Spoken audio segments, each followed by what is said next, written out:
next speaker is in his second season as Director of Player Development for the Tulane Green Wave. Previously, he served as Defensive Coordinator at Tennessee Tech, at Eastern Kentucky, and Purdue, and coached outside linebackers for the Boilermakers as well. Also, he coached linebackers at several stops, including at Eastern Kentucky, coached offensive line at Blinn Junior College, and served as an assistant at Arizona State, Montana State, and Central Missouri. He played football at Wayne State. And 1 and 2 Tulane will host Army this coming Saturday morning at 11 a.m. at Yeoman Stadium.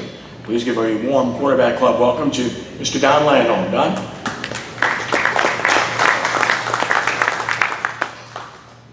Thank you, Ken, and thank you, New Orleans Quarterback Club. Tulane University, we certainly appreciate the opportunity to come and speak to everyone on a regular basis. I'd really like to thank the high school coaches for the job they do. I was a high school coach for about 5 years, and I couldn't do it anymore. What you guys do on a daily basis, it's unbelievable. So without high school coaches and high school football, there is no college football, there is no NFL. So we really appreciate everything you do on a daily basis. And Coach mentioned car graduates. One of our on-campus recruiting coordinators, a car graduate. She was a basketball player there, and she certainly knows how to finish. So her name is Sally Clavel, and she certainly does a great job for us in our recruiting area. I'd just like to go over basically three areas with you all today without taking up a whole lot of time. Quick review of our game against Oklahoma. We were really proud of our guys, the way they started out. Obviously, when you're playing a team like that, at a certain point in time, the depth situation gets to you a little bit and you get worn down a little bit, and I believe that did happen to us. But again, as far as a learning experience and an experience playing in front of a large crowd and a chance to get better, it was certainly something that was worthwhile. And Coach mentioned playing the best people. One thing Coach Fritz is doing, we are scheduling the best people we possibly can out of league.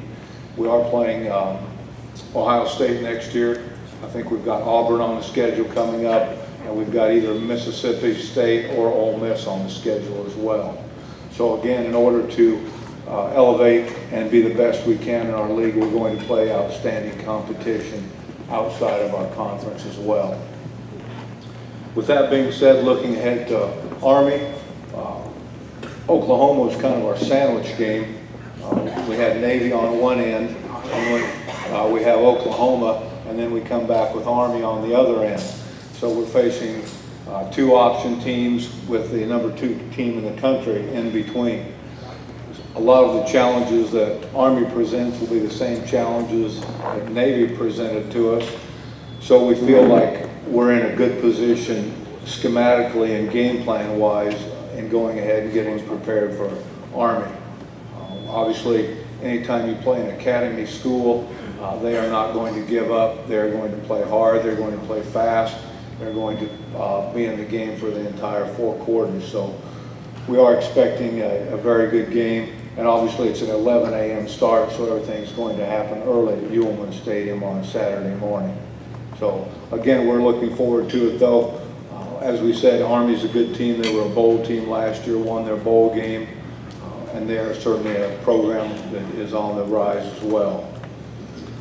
As far as my particular area as Director of Player Development, Director of Recruiting Operations, we're in the middle of our recruiting cycle right now. Obviously, we know about a number of players in the area, and we're recruiting some of them very hard. NCAA rules don't allow me to mention any names, so when we get to the question and answer period, I cannot say anything about who we're recruiting or anything like that.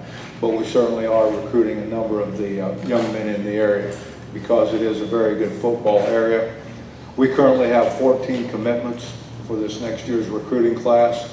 We'll probably sign 20. Over a third of our class is from the state of Louisiana right now, and hopefully we'll pick up some more young men from the state of Louisiana. Obviously, the football is so good here that a number of schools come in to the state and get a number of the players as well. So with that being said, recruiting-wise, the other big change going on recruiting-wise, think you all are probably aware of is there is an early signing date for football now.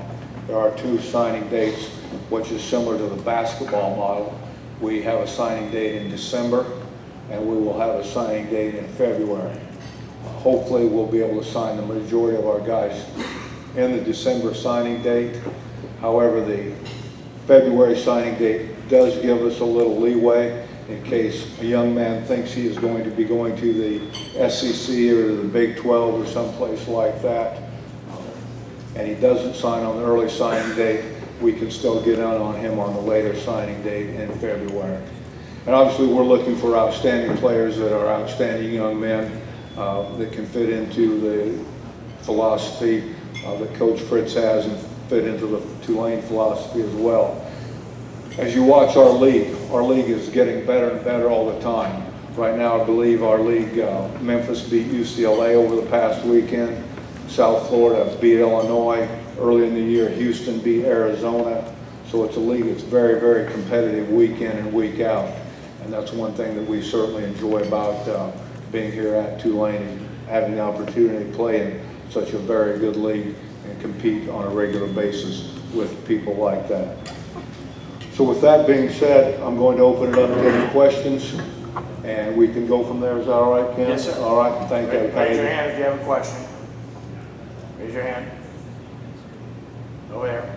Over there. Okay. Is Banks going to be back this weekend? Pardon me, who? Quarterback Banks? Is he Yes, back? we're planning on him being back. What about Teamer, cornerback? Teamer, we should have back as well. Obviously, they're a little bit on a day-to-day basis, but we are expecting them back. And again, that's one thing. We did come out of the Oklahoma game probably a little less banged up than we did out of the Navy game, just based on the style of play of the 2 teams, with Navy being a more run, come off the football at you, and Oklahoma throwing the football around a little bit. We did come out of the Oklahoma game much better. Folks go to practice yesterday and today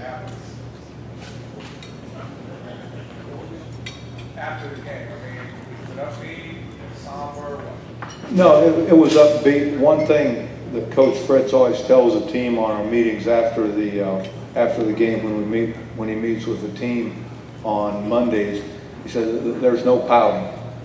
We've got too many things to do. We've got too much ahead of us to reflect on the loss, just like we would celebrate on a win. We've got to get on the next page, and I think our guys see the opportunities ahead of them. So, in direct answer to your question, practice was upbeat. Guys had a nice spring in their step this morning, and I thought it was a very productive practice. Right there. Regarding scheduling, you mentioned scheduling Ohio State and Mississippi State. What about LSU? Is there any plans to schedule at LSU? That I don't know of. I'm not high enough on the food chain for that, but I do not know. I know a lot of the schedules are done years in advance. Sometimes they're able to switch things around, but I don't have a good answer to that question. Anyone else? Again, we appreciate your time, everything that you do for us at Tulane, and again, thank you, New Orleans Quarterback Club and Ken. Thank you.